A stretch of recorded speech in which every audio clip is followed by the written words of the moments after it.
आप कह रहे हैं कि नहीं, हम तो रेल और यातायात और बाकी तमाम चीजों में भ्रष्टाचार नहीं हो रहा है, लेकिन महंगाई तो बढ़ी है ना, तो मैं अपने दिल को कैसे सुकून दूं? मैं इसका सुकून रूबिका, देखिए, अगर सेविंग्स नहीं हो रही है गृहिणी की, और खासकर आपके जो कान में कह रही है दाल सब्जी का भाव बता रही है, उनकी बात बिल्कुल ठीक है।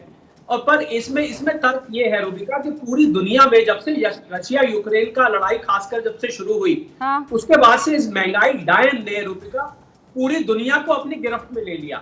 हाँ। भारत उसमें कोई एक्सेप्शन नहीं था, बल्कि अमेरिका जैसा देश, रूबिका मैं वहां होके आया, अमेरिका जैसा देश जहां की 10% महंगाई, और एक विकसित देश में 10% महंगाई रूबिका बहुत बड़ी बात है। भारत जैसे देश ने फिर भी महंगाई को नियंत्रण में रखा।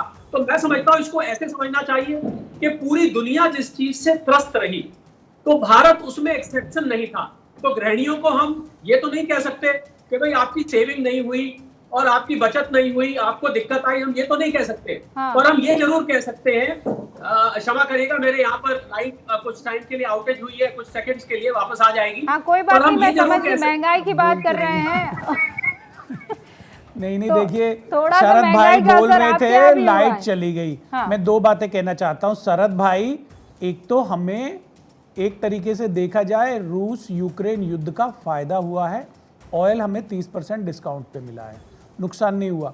दूसरा, जो आपने क्लीन चिट दिया कि कोई भ्रष्टाचार नहीं हुआ, मैं कोट करना चाहूंगा सीएजी की एक रिपोर्ट को, जो द्वारिका एक्सप्रेस हाईवे के बारे में कुछ सवाल खड़े करती है। लेकिन फिर भी हम ये नहीं कह सकते कि भाई वो पैसा हमने डेवलपमेंट में यूज किया। भाई जब हमारी पॉलिसी है, हमारी नीति है कि अगर अंतर्राष्ट्रीय मार्केट में दाम बढ़ेंगे तो हम उपभोक्ता पे दाम बढ़ाएंगे, घटेंगे तो घटाएंगे, तो फिर हमारे उपभोक्ता की जेब को क्यों काटा गया?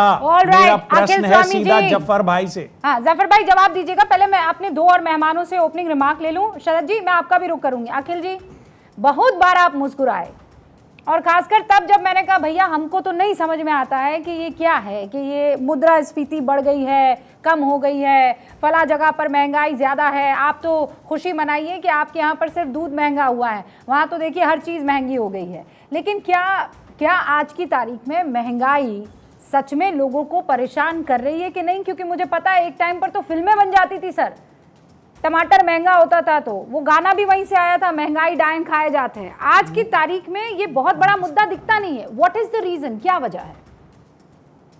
देखिए रूबिका जी, मैं सरल भाषा में जो आपकी गृहिणियां समझ दें उस भाषा में बात करता हूं। देखिए, जफर साहब की मजबूरी तो मैं समझ सकता हूं, शरद कोहली साहब जो इतने अच्छे अर्थशास्त्री हैं उनकी मजबूरी समझने में मैं असमर्थ हूं।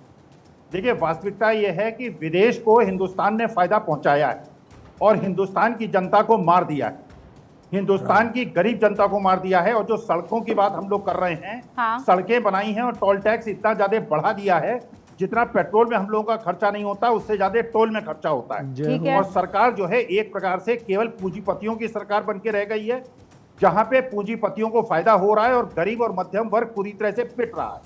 देखिए, वास्तविकता है, जो बात कही जो आपके दुष्यंत जी हैं, बिल्कुल सही बात है। जिस समय इंटरनेशनल क्रूड प्राइसेस जो थे $120 थे, उस समय पेट्रोल डीजल हम जैसे साधारण लोग खरीद रहे थे, आज $80 पे भी उसी दाम पे खरीद रहे हैं। इसका माने सरकार केवल फायदा उठा रही है, अपने पूंजीपति मित्रों को फायदा दे रही है और देश के मध्यम वर्ग और गरीब वर्ग को पीट रही है।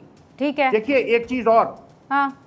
अगर इन्फ्लेशन को आपको कंट्रोल करना है तो इन्फ्लेशन कंट्रोल करने के लिए आपको सप्लाई बढ़ानी पड़ती है। मैं निवेदन करूंगा कोहली साहब से, जिनकी मैं बहुत इज्जत करता हूं और रिस्पेक्ट करता हूं, मनमोहन सिंह के जमाने में जितनी जीडीपी थी और पिछले 9.5 साल में जितनी जीडीपी है उसका कंपैरिजन कर लें। और जिस समय 2014 में इंटरनेशनल लोन्स हमारे 52 लाख करोड़ थे, आज 155 लाख करोड़ हैं। इसका माने डेट, कोहली साहब फाइनेंस के भी एक्सपर्ट हैं, आपके लोन कंपोनेंट 3 गुने हो जाएं और आपकी जीडीपी कम हो जाए, हम एक डेट ट्रैप में हैं और केवल जनता को लूट कर और जनता से पैसा वसूल कर, इसीलिए हंगर इंडेक्स में हम नीचे चलते चले जा रहे हैं।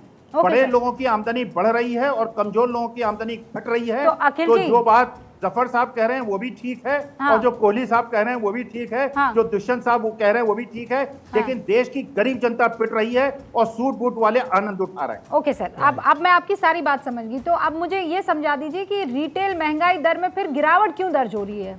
जुलाई 2023 में ये 7.44% थी सर, और अक्टूबर में ये 4.87% हो गई। ये कैसे?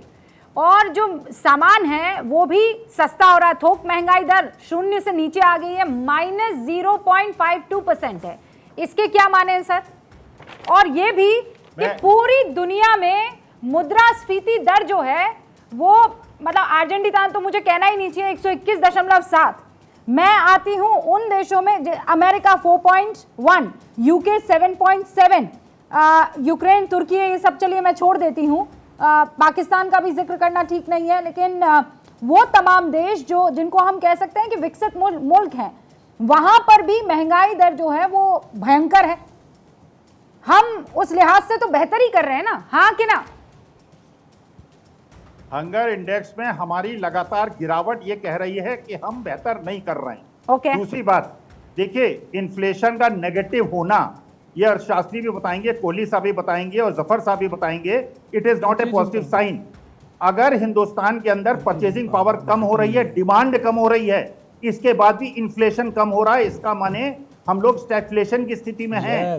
ये वास्तविकता को समझना चाहिए। प्रवीण खंडेलवाल जी, नेगेटिव हो जाना, वो हमारे पास परचेसिंग पावर है कि नहीं? क्योंकि हमने धनतेरस पर, हमने दिवाली के मौके पर सारे रिकॉर्ड तोड़े हैं और पूरे अखबार पटे भरे थे इस खबर से।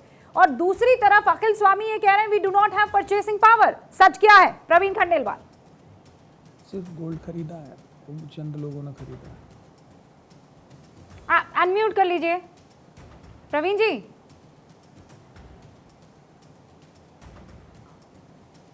आवाज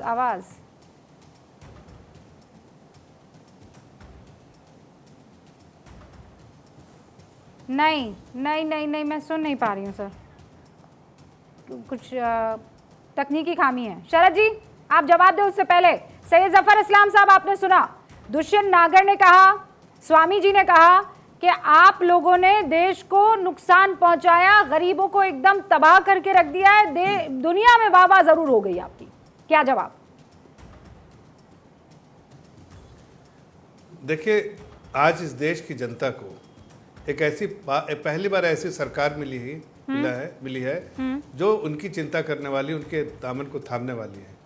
अब देखिए, ये जो राशन देने का काम, ये आम जनता को उसका फ़ायदा नहीं है। इसका भी बजटरी एलोकेशन होता है ना, कहीं से कहीं पैसा आता है।